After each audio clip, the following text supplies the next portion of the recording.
Hello there, it's just me, your old buddy Grizzly Jim, and I just wanted to make a quick little video.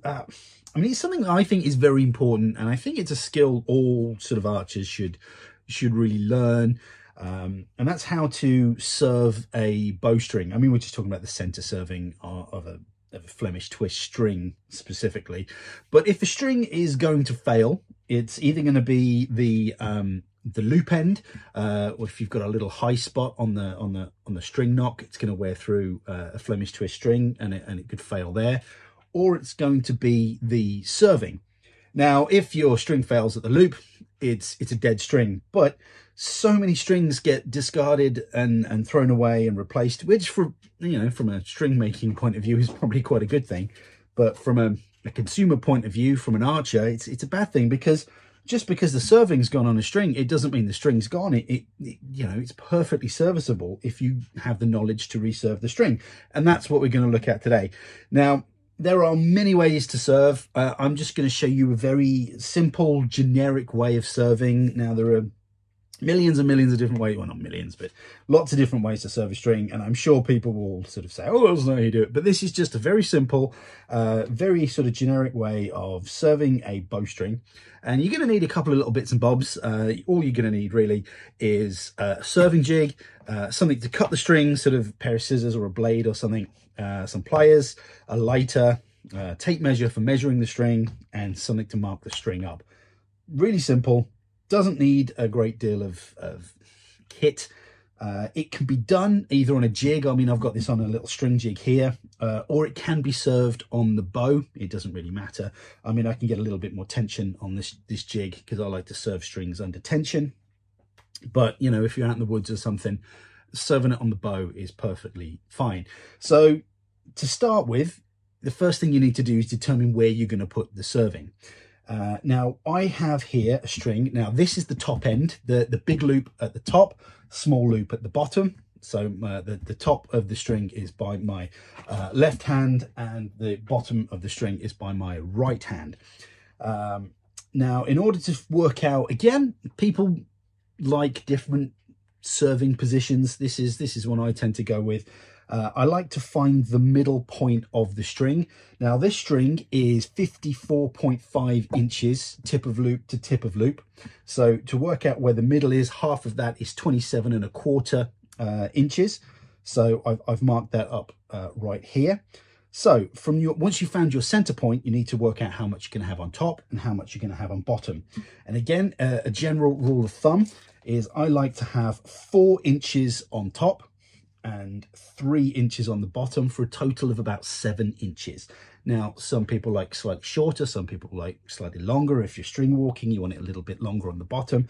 But a general rule of thumb, from the center point of the string, you want 4 inches above to the top of the string and 3 inches below to the bottom of the string. Does that make sense? For a total of 7 inches. So that's what we're going to be serving. We're going to be serving a 7-inch section of this string.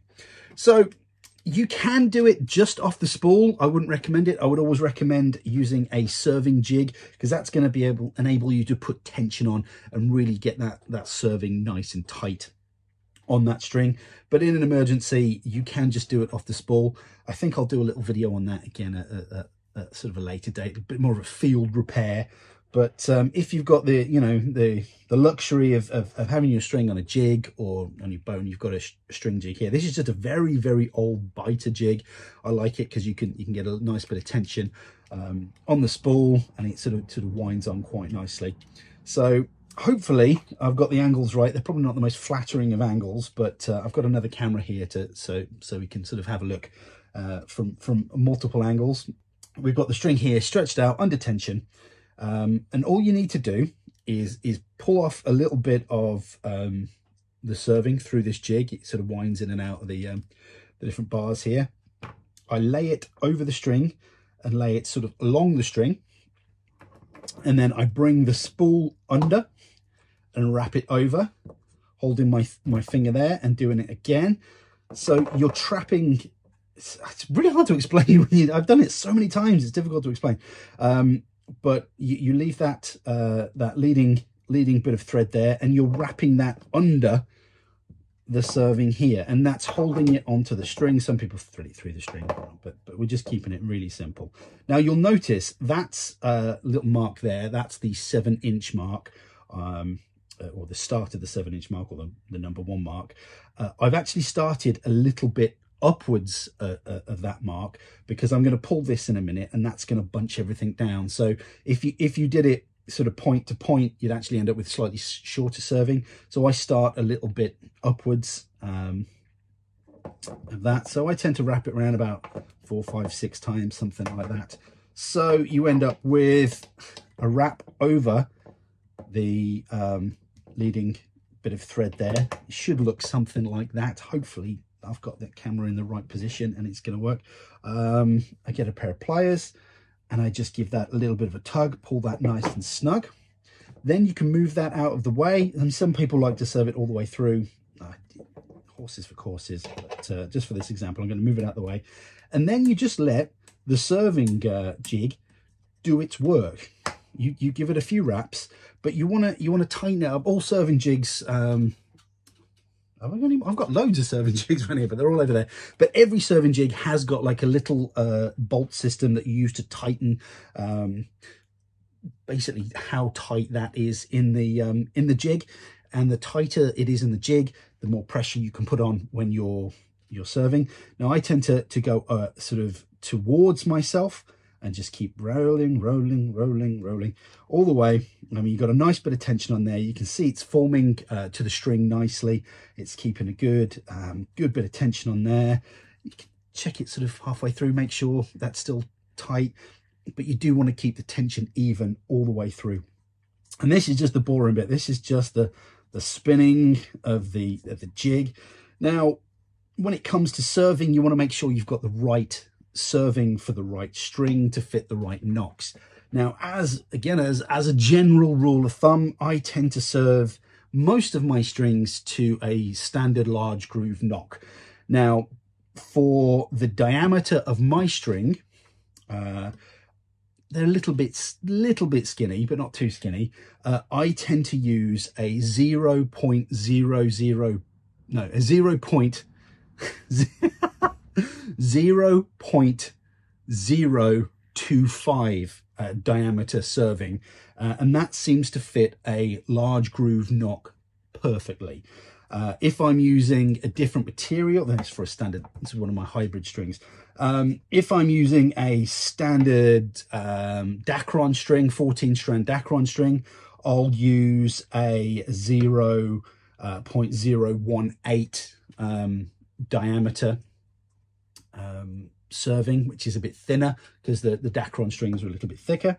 But yeah, you've got to make sure you've got it's not one size fits all. Different diameters of serving fit differently on different diameters of string, and obviously the thinner the serving, the rounder it's going to go on the string. The thicker the serving, the more sort of pronounced the bumps are going to be. But you'll find what works for you. Like I say, my strings, for the most part, if it's a pro or a hybrid, I tend to use a 0.225 serving. If I can get hold of it, I tend to try and use a nice braided serving material, which I think does a really nice job. But yeah, you just got to keep spinning it. There are machines you can buy that can attach to a drill and get through it quite quickly, but you know, slow is, what is it? Smooth is steady, steady is fast. I don't know. Just take your time. Don't rush it.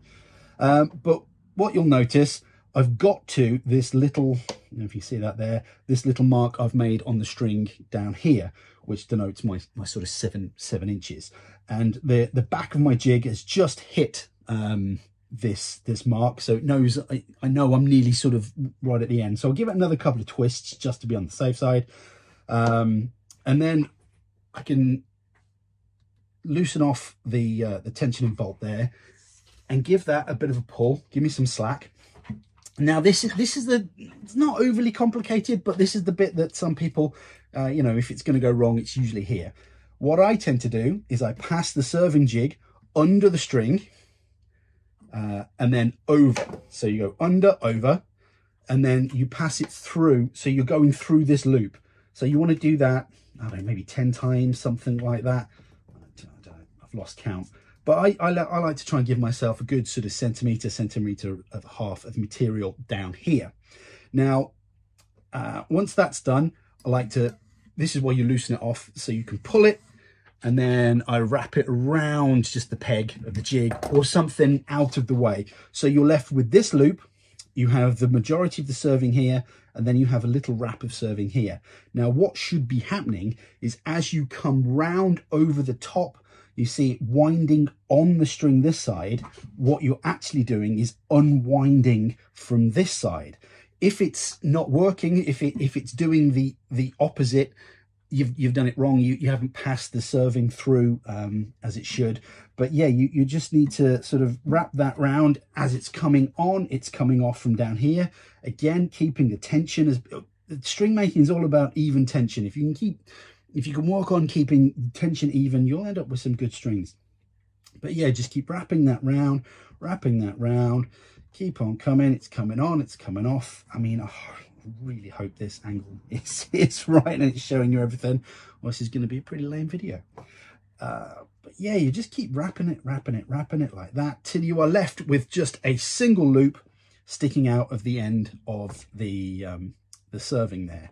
And then you just need to grab the bit that you tied around the peg or put off to the side and just give that a nice pull. And what should happen is it shortens this bit of string here as it gets closer and closer and closer and closer.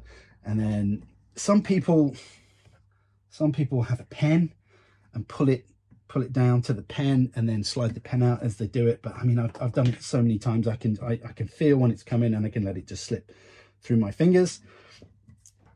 And that's essentially it for the most part. You just give that a nice big tug, put some pressure on that pulls it nice and tight. And there you go. You've basically served your string there. All you're going to need to do, it's not gonna hurt any, just to give that another little tug at this end with your pliers. You can do the same down here, but you've got sort of quite a lot of string there to get some tension on. Just in case you get a blade or a scissors or whatever you're going to use, and nip those off. Now, if this was my string and I was going to use it sort of in a competition or something, I would leave it like that for a bit. I would take it to the range and I'd shoot a couple of 100 arrows maybe, just to make sure that serving is bedded in, it's pulled tightly and whatnot. But I like to finish them off. I take pride in my strings. I want to make them look nice. So you nip a little bit more off if you like, makes it a little bit neater. Then I get my lighter. Now this is where you want to be a little bit careful, because flame, and this is a good flame and string material don't mix, which is why I don't like it when people sort of they go down sort of like the end here and burn off any excess. I don't like that. It scares me. I trim them off really neatly if I can, and I don't like putting flame anywhere near the actual string material. Serving, it's a little bit hardy, it's a little bit more hard wearing, so you're okay. But all I like to do is just start to melt that end, let it burn on, and then just push it down into the serving itself. Do the same on this side. I've only got just a little, I mean, I've probably cut those a little bit short, to be fair. You could probably leave them a little bit longer if you wanted to. But yeah, you just push those down into the serving, and that is pretty much it. That's your center serving done. Just to recap, you find the center point of the string, and then I tend to measure 4 inches above towards the top of the string and 3 inches below, giving you about 7 inches worth of serving. Some people like it a little bit longer, some people like it a little bit shorter, but that's essentially it. I mean, I hope, like I say, the angles are right and everything. I'm going to take it to the edit bay and have a little look, make sure it looks okay. If not, I'll just have to do it again. But that is just very simply how to serve a bowstring. I mean, it works for target recurve, it works for trad bow, works for long bow, anything with a center serving. That's a good kind of basic way of doing it. There are other ways to serve, but I just wanted to do the most simplest, because I think it is a very important skill to learn as an archer. We quite often are quite happy to let other people do stuff for us, and that's fine. As a string maker, that's great. I'm happy to make strings for people, but as an archer, I also kind of want people to learn to make their own strings and, you know, keep the craft alive. But there you go. I hope you found that useful. Anyway, you take care, shoot straight, and I'll see you on the internet. Bye bye.